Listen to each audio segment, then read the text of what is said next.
How's the market in the NW3 area?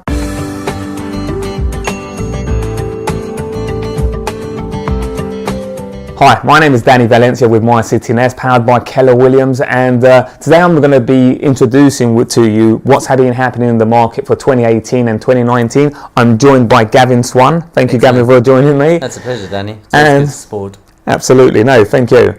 And one of the things that I'm committed to is actually sharing with you on a monthly basis what's happening in the NW3 area. We're going to help you distill the data and just make sense of it. So, excellent. Gavin, tell me what exactly, we've been having a conversation earlier today, and let me know what exactly would you like to share today?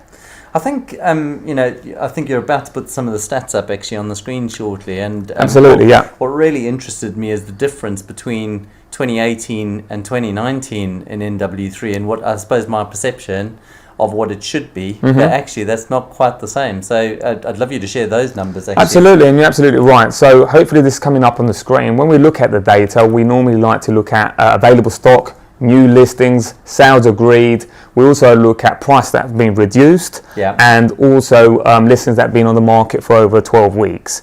So again, I hope this is on the screen. Now, what's interesting about these stats, especially, I look at 2019 and we look at the available stock compared to the sales agreed within the same time frame. What's interesting to see is that 19% of listings actually sold when we compare that to the available stock. Now, if we do the same thing for 2018, we see that that goes down to 16%, just over 16%. So that's interesting to see. It really is, Danny. So what would you put that down to? You know, that's a great question, and it's really looking at both the buyers and sellers in this specific marketplace. So when we look at back to in the peak season 2014, we see that sellers wanted to continue to sell at that price. They looked at prices, looked at comparables. Of course, you and I both know, the only way to achieve the best possible price is in the current marketplace, not in the past history books, right? Quite right. Yeah. So now they're more realistic. Sellers are more realistic as to how much they can be able to achieve on their properties, and buyers are more realistic as to what they'll be able to achieve, because with the whole Brexit situation, buyers were out there thinking they can buy things as cheap as chips, and that's just not the reality, because, and quite rightfully so, sellers weren't willing to let go of the properties. So I hope that makes sense. So there was a big gap, now that's more narrow. Great, and you're seeing some green shoots now really, which a lot of people are talking about now in 2020 as well. And would you say that's now that we know what's going on with Brexit?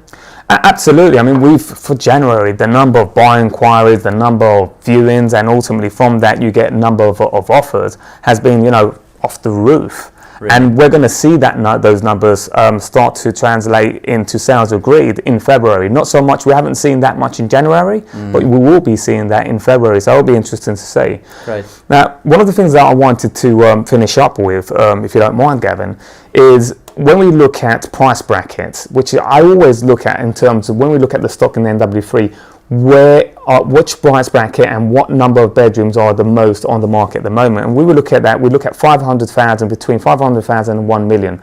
This is where most of the properties are. So if you have a property within this price bracket and you're not selling, that may be because it's a crowded market in that area. Right. And more so, we have 2 bedrooms. If you have a 2-bedroom property, you want to make sure that your agent is pulling out all of the stops to get that sold, because it means that you are in a saturated market. And on the other side of things, actually, if we look at studio flats, and here's a little nugget for anyone who's viewing this video. If you have a studio flat, there aren't many studio flats out there.